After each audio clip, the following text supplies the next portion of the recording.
Right.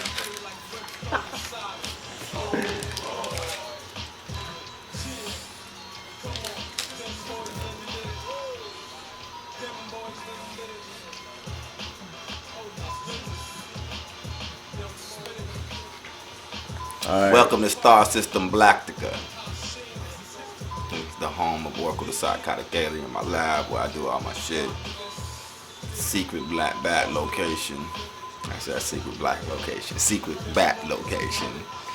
You know where all the songs go down. You know, I think I did my last 4 albums here. You know what I mean? Not to mention all that stuff I did for the NMS joints. You know what I mean? And introducing live from Star System Galactica. Yeah, brother ORKO Elohim and the brother. So what y'all? How y'all feeling? Chilling, relaxing.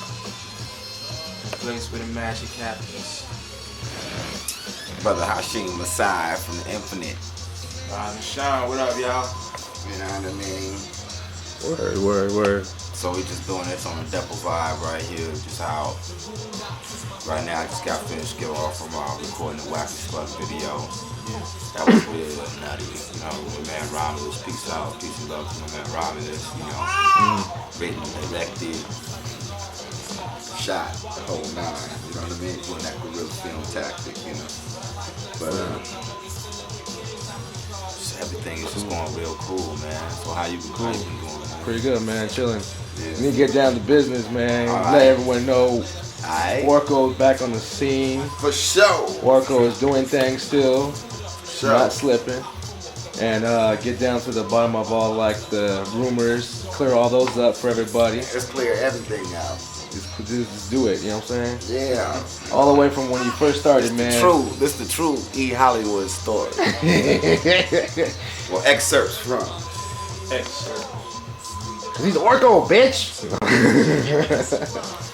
Yeah. Nah, for real though. Let's take it back. Where did ORKO originate from? How'd you get that name? Some wild shit right here.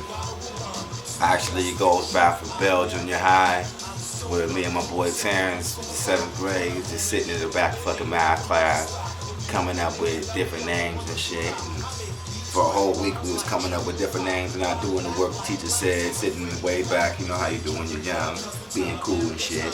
And coming up with MC Bart and all types of shit. The Simpsons came out. I was like, yo, man, shit is all whack. And then my boy, when he was dancing back then, his name was Ecto.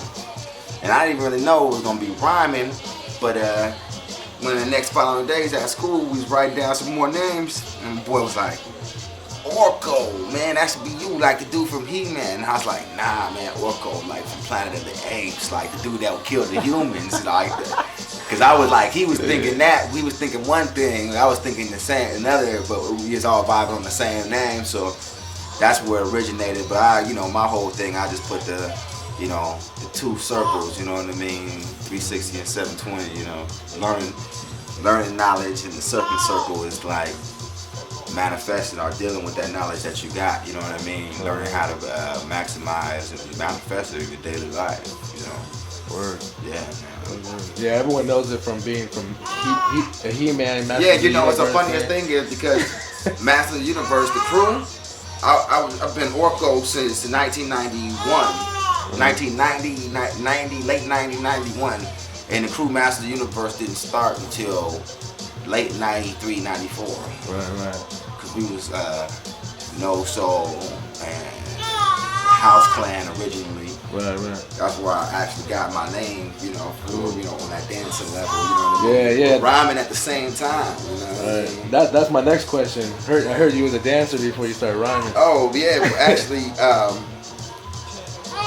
the truest thing is out here inside San Diego is that, it's a sad thing, man, but it's a whole bunch of bitch motherfuckers running the hip-hop scene back in the days in the early 90s, and, if you didn't know these certain fools, then you wasn't getting those shows, you know what I mean? So the only really way you could get fame out here, even if you was an MC, was to be a dancer. You see how all these cats, these little new booty cats or whatever, they can go to a little cafe and rhyme and battle cats and get their little hip hop fame. Well, You couldn't do that back in the days. Yeah. You was, even if you was an MC, you had to dance in a circle, and that's how you battle cats and get it on, because it was a real big scene for that, real fertile. Yeah. So all my whole clique, House Clan, we mastered 4 elements by the time we was all 10 years old. You know what I mean? And like all of us would link together. You know what I mean? And dance and poker, let you know, man. We was young.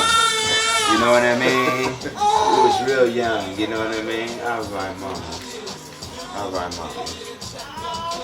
right, yeah, my young. Yeah. But yeah, we was real young, just taking out OG cats, you know what I mean? And like, cats was just tripping off of the House Clan, you know what I mean? So what doing it heavy. What got you rhyming, man? You as a dancer, you were into that. What got me rhyming? Trippy shit. My mom. You know what I mean? Not only her being active inside, the movement, you know what I mean? Both of my parents, but she would always read me like Dr. Seuss. Not until I was older, I knew Dr. Seuss was from San Diego, which was a trip. You know what I mean? And but she would read me this book, Yertle the Turtle and all these different trippy books, and I just remember, wanting to talk like her. Okay. When I found out that was rhyming, that's what I wanted to do. You know what I mean? So that was way before dancing too, then. So you just took yeah. a ball. Yeah. See, look, we elevated on everything at the same time. I mean, I was dancing in the womb when my mom was dancing. You know what I mean? But I mean, like, as far as what I'm saying is, I picked up the microphone when I ran into my relative, Wes Craven, again in LA, around 6 years old. He was already, at 6 years old, Wes Craven was already freestyling off his brain and beating rhymes on his chest, like, for hours at a time. So I was amazed at that, because when I was 6 years old, I was just drawing pictures and stuff like that. And it was just some positive stuff going on, you know what I mean? Hey, so you started doing the hip hop scene here in Dago. In 91. 91. Was it 91 when you first entered the scene here? Or was it way? I would say, damn. I guess I entered out here when it was no scene, when it was just Vicious Beat Posse and whatever the fuck talent show was going on. Because you remember, there ain't no hip hop promoters out there. I mean, there was, but that was a generation ahead. Right. King Art. You know what I mean? Because like the hip hop cats out here, you don't know about the OG cats like King Art, Jam, DJ Dooney, you know what I mean? Yeah. Back in the days, DJ Jam, he used to do all the mixtapes and something like Fab Martin. That's a whole generation before me. That was my older sister generation. So, it was just a real deep thing. So at 6 years old, touching the microphone and getting serious about it around like 9th grade. You know what I mean? I remember I was always real serious, good rapper, had my own rhymes and all that type of shit, you know what I mean? But after I quit sports, playing all sports, that's when I excelled. Okay. I had stacks of raps before I quit sports, but they wasn't really ill. Yeah. I was thinking sports was gonna make me a better person in life, which was absolutely bullshit. You know what I mean? You know what I mean? So cool. I just put away all my shit, really 9th grade. And that 9th grade, that's 1990, and that's actually when me and my boys, we got our first show as Boot Without a Soul. Not the first like big show. Right. You know what I mean? Like big show. I opened up for Cypress Hill, their first show out here in San Diego at UCSD. You know what I mean? It was crazy, man. All they had was Funky Phil one and some other joint. How I Could Just Kill a Man. Yeah, Funky Phil one. They had just a single. They album hadn't even dropped. But these folks got big ass joints on the stage and shit was crazy. They let us up inside their little spot. You know what I mean? Where they was elevating. Who was it? It's y'all son. Ooh.